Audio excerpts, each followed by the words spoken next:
ravie de vous retrouver pour ce nouveau rendez-vous. Confinement oblige, et bien c'est en direct de chez moi.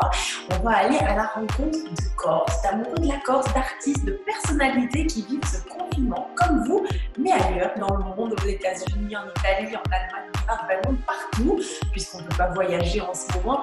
Et bien, je vous donne rendez-vous sur notre page Facebook.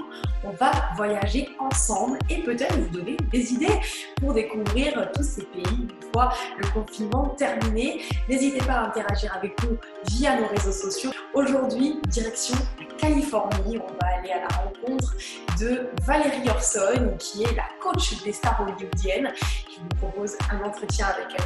Bonjour Valérie! Bonjour Christina! Je suis ravie d'être avec vous. Vraiment, merci beaucoup de nous faire l'honneur d'être avec nous sur France Bleu. Il est 16h chez nous. Quelle heure il est chez vous, Valérie? Eh bien, 16 moins 9. Qu'est-ce que ça nous fait, cette histoire? 7h du matin. Vous me faites lever tôt. Vous me faites lever tôt. J'ai déjà fait mieux que d'habitude, puisque pour les experts, vous vous levez à 3h du matin. Donc. C'est pas faux. Parfois, vous me faites lever très, très tôt. Et vous savez que pour une émission à 3h, je ne me couche pas. Sinon, on a une voix absolument atroce. Donc, je préfère 7h du matin. Donc, 7h du matin, vous êtes toute fraîche, toute belle, sortie du lit. Valérie, impeccable, sortie du lit. Comme ça tous les matins. Coiffée, tout impeccable. Valérie, comment se passe ce confinement? Vous êtes où déjà ici, là? Vous êtes où exactement? Alors, je suis en Californie depuis 20 ans. Je partage mon temps entre le nord de la Californie, San Francisco et le sud, dans le désert où je suis maintenant, parce que j'ai des poumons très fragiles. Depuis toute petite, j'ai eu une tuberculose, pneumonie, etc. Et quand c'est la saison des pluies à San Francisco, ce qui était le cas, je descends dans le sud pour les poumons. Là, ça faisait 3 semaines d'enfer, je ne pouvais presque plus respirer, c'était très brûlant. Donc, on est descendu dans le sud, pile au moment où on a eu l'annonce où il fallait rester chez soi. Alors, il faut savoir que chez nous, en France, vous voyez des news absolument délirantes sur ce qui se passe aux États-Unis, comme si c'était l'apocalypse. Il ne faut pas oublier que les États-Unis, c'est très grand. C'est 360 millions d'habitants, ce sont beaucoup d'États différents. Chaque État, c'est comme un pays. La Californie, c'est 40 millions d'habitants, c'est la 6e économie mondiale, c'est un gros pays, entre guillemets, à part. Donc, vraiment, chez nous, ça a été très bien géré. Depuis le début de la crise, il y a moins de 300 ou 400 morts. À San Francisco, 8 morts. C'est toujours une vie importante de perdue, mais quand on voit les chiffres ailleurs, parce que avant tout le monde, début mars, les sociétés ont dit aux gens, travaillez de chez vous. Google, Apple, Twitter, LinkedIn, les grosses boîtes ont dit aux gens, ne venez pas au travail, ne prenez pas les trains, les métros, etc. Restez chez vous.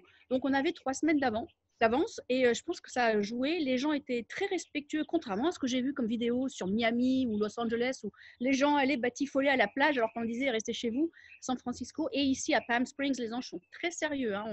Vraiment, c'est impressionnant. Les gens traversent pour ne pas croiser le chemin des autres. Très, très sérieux. Mais déjà, les Américains, c'est un petit peu plus dans leurs mœurs, j'ai envie de dire, qu'en France. Alors oui, mais j'ai quand même vu des images atroces de gens qui étaient agglutinés sur des plages ou qui faisaient des fêtes. Et là, je pense que c'est vraiment rentré dans l'esprit qu'il faut faire attention. Alors c'est vrai que nous, on a le droit de sortir autant qu'on veut, aussi longtemps qu'on veut, aussi loin que l'on le souhaite, selon les États. Alors on a un gouvernement fédéral, c'est Trump, qui dit il faut faire ci, il faut faire ça. Ou au contraire, lui, il a dit ne faites rien.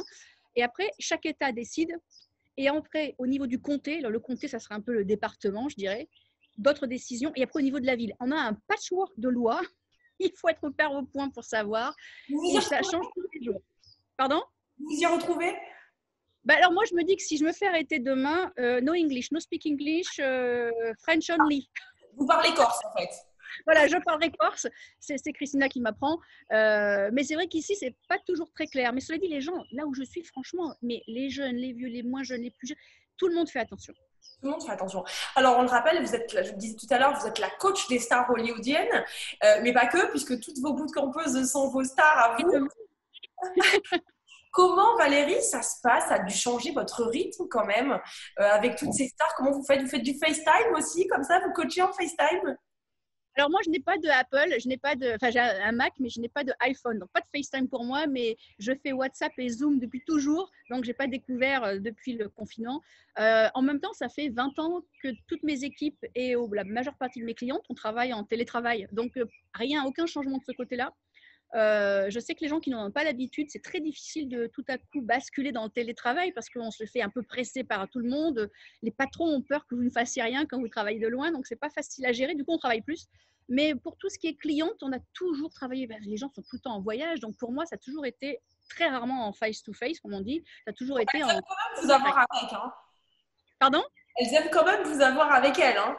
C'est clair. Mais alors en ce moment, non, hein, je ne me déplace pas. Mais c'est vrai que non, en ce moment, je fais tout en remote, comme on dit, donc à distance. Tout à distance, ça a quand même bouleversé un petit peu votre rythme? Un petit peu, oui. Alors après, c'est vrai que je suis plus bouleversée par ce que je vois qui se passe ailleurs et par les gens qui n'arrivent pas bien à le vivre que moi. Mais c'est vrai que ça a bouleversé la partie connexion face à face, vraiment physique, dans une même salle de sport ou en train de faire des courses de cuisiner ou de faire du vrai coaching de direct, quoi. Et du coup, alors là, pour le coup, pour toutes vos bootcampeuses et pour toutes les personnes que vous coachez, qu'est-ce que vous leur dites? Profitez de ce confinement pour vous faire le corps dont vous rêvez cet été. Mais oui, je leur dis, mais chaque fois vous me dites, j'ai pas le temps d'aller à la gym. Eh ben ça tombe bien, tu prends plus le métro, tu prends plus ta voiture, tu es chez toi. Tout ce temps gagné, tu vas te bouger le popotin. D'ailleurs, tiens, je vous montre, j'ai sorti un livre. Alors bien sûr, comptez sur moi pour le sortir en pleine crise de coronavirus. Bravo Valérie. Youpi. Je vous signale, j'espère que mon éditeur ne regardera pas, mais j'insistais pour le sortir au mois de mai. Ils m'ont dit non, non, le mars, c'est beaucoup mieux. Ben, je voulais vous dire que la Corse avait raison. Ce livre-là aura son grand succès au mois de mai. 15 jours pour se faire un corps de rêve depuis chez vous. C'est que des exos à faire chez soi et des recettes aussi. Et donc vraiment, j'avais prévu ça pour les gens qui me disent j'ai pas le temps d'aller à la gym. Je leur ai dit 20 minutes par jour chez toi, tu peux te faire un corps de rêve. Mais attention, avec le confinement, c'est 2 fois plus dur. Pourquoi? Avant, on bougeait. On allait à la crèche, on allait faire les courses, on allait au travail, on prenait sa voiture, on allait au parking, on allait à la cafette, on bougeait. Même des petits pas, on bougeait. Et ça représente entre 400 et 700 calories par jour. Minimum, hein, pour les loukoums. Pour les très actifs, on est plutôt dans les 1000. Les ébulons, on dira. Et donc, ces petites calories-là, on ne les brûle plus. Donc, en plus de faire quelque chose pour se sculpter le corps, il faut aussi faire quelque chose pour brûler ces calories qu'on ne brûlait plus. Donc, confinement n'égale pas exactement. On est en télétravail, le nez dans le frigo et dans le petit placard, les petites meringues qui vont bien. Il ne faut pas du tout avoir…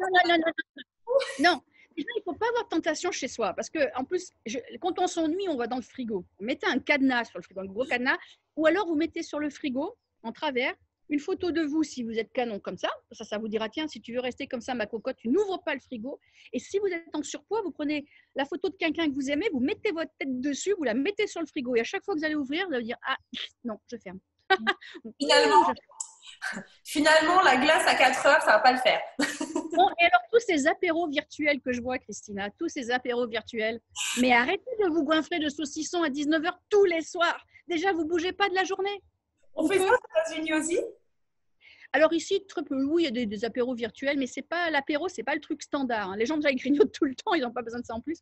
Cela dit, vous avez 1 heure de sortie par jour hein, en France et en Corse aussi, donc il faut en profiter de cette heure de sortie pour son bien-être. Ouh, on a une secousse. Oh waouh. En live. On a pas mal de secousses. On en a une très grosse avant-hier. Oh là là, fou. Ouais, on a une petite secousse là.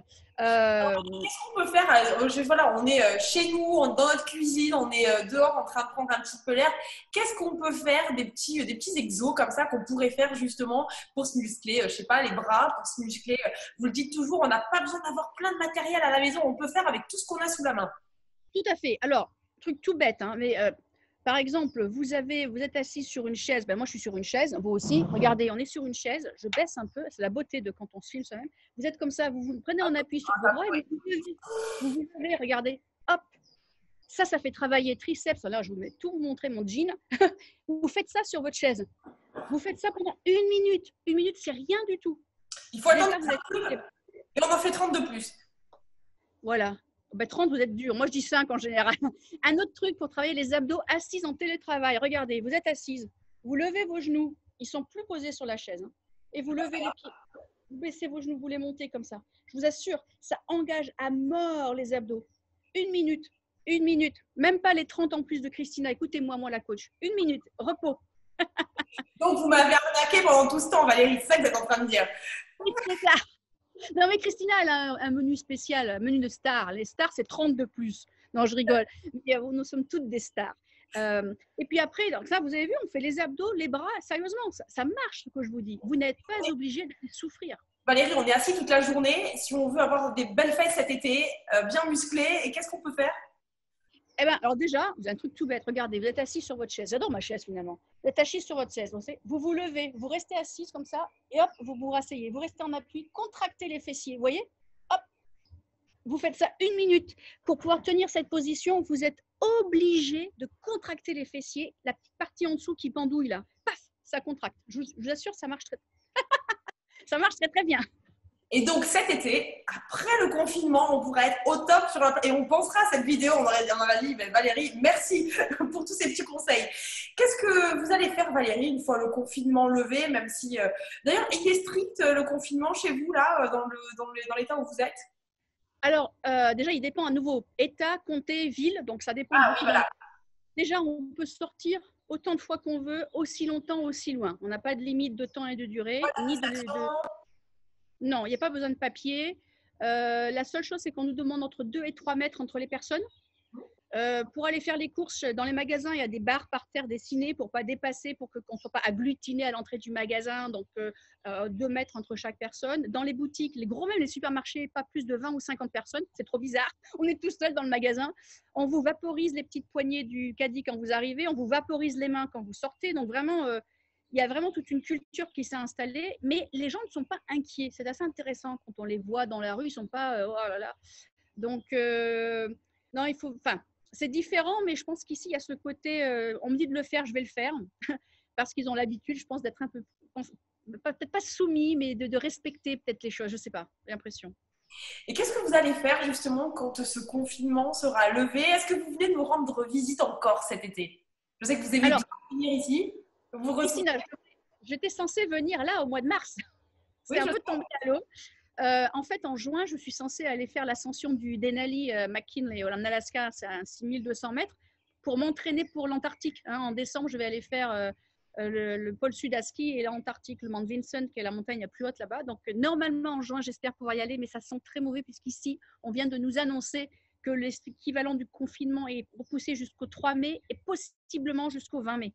Donc voilà. Mais mon rêve quand je finis, c'est d'aller faire une montagne et de venir vous voir en Corse, bien sûr, vérifier que vous avez bien écouté tous mes petits conseils de minceur, de tonification pendant le confinement. On a dit confitement et pas gros confit de canard. Hein. Voilà. Donc du coup, ça sera des prochains sommets. C'est quoi votre actualité là une fois que tout sera revenu à la normale, on espère le plus vite possible, comme vous disiez. Alors, l'actualité, c'est les montagnes, c'est la sortie du bébé, hein, le Bikini Express, 2 semaines pour un corps de rêve. Et aussi, vous savez, j'ai sorti un livre que j'offre gratuitement, je ne sais pas si vous avez vu, qui s'appelle « Booster votre immunité en 17 étapes ». C'est un livre que j'ai décidé, on a offert 100 heures de notre travail dans mon équipe pour expliquer aux gens comment booster cette immunité. Et c'est valable toute l'année et pas juste quand il y a une épidémie, c'est valable tout le temps pour être au top de sa forme. Et je l'offre gratuitement hein, sur mon site, sur le bootcamp, dans la boutique avec le code IMMUNE, il est gratuit. Et ça, c'est un peu l'actualité dans le sens où j'ai vraiment envie que les gens se rendent compte qu'ils ont le pouvoir de se rendre plus fort. Donc du coup, qu'est-ce qu'on peut faire si vous deviez donner un petit conseil avant que les personnes puissent aller télécharger ce livre pour avoir vraiment la Bible? Qu'est-ce qu'on peut faire pour booster un petit peu notre immunité en cette période de crise sanitaire? Alors, les 2 premiers remparts hein, pour avoir une bonne immunité, c'est l'exposition à la lumière naturelle. Même si c'est sur votre terrasse, votre jardin, et si vous n'avez rien de tout ça, à la fenêtre, le bras comme ça, avec la tête, au moins 15 minutes par jour. Pas 3 fois par semaine comme je l'ai lu. Tous les jours, 15 minutes, même s'il ne fait pas beau. Minimum 15 minutes. Si vous pouvez plus, faites plus. Dans ces 15 minutes, pas d'écran total. Il faut vraiment prendre la lumière au maximum. Et deuxième rempart, devinez ce que c'est. L'exercice physique, c'est le deuxième rempart et je vous explique pourquoi dans le livre. Parce que chaque jour, vous êtes attaqué par plus de 100 millions, voire 30 milliards de virus, de germes, de microbes, tout ça. Chaque jour, vous vous rendez compte. Et c'est grâce à un système immunitaire de folie qu'on les repousse. C'est ce lumière. Hypochondriaque comme moi. Merci Valérie. Valérie, vous êtes entourée d'experts pour sortir tous vos livres, pour mettre en place vos méthodes. Quel est votre regard sur cette épidémie? Alors, j'ai un regard assez coup de gueule. Hein. Donc déjà, je trouve inadmissible que les gouvernants de partout, aussi bien chez nous, sous Obama, qu'en France depuis 2 ou 3 présidents, on ait réduit fondamentalement les budgets de dépenses liées aux pandémies. Obama a réduit le budget de 250 millions de dollars. Je trouve ça, toute notre réponse en épidémie, on n'avait plus grand-chose. Et en France, on a externalisé, outsourcé chez les Chinois et les Indiens des productions de produits phares, comme notamment les masques. On a réduit les budgets des hôpitaux, on paye les infirmières, les brancardiers, les urgentistes, mais vraiment au lance-pierre. On les traite de héros aujourd'hui, c'est bien gentil, mais enfin, on les paye mal. Alors, l'État est content de voir des gens qui tapent sur des casseroles à 8 heures.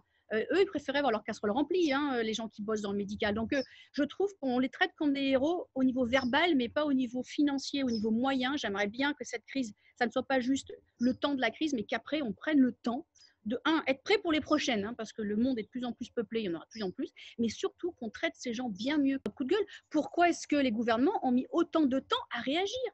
En janvier, on avait encore 3 ou 4 vols par semaine direct Wuhan-Paris.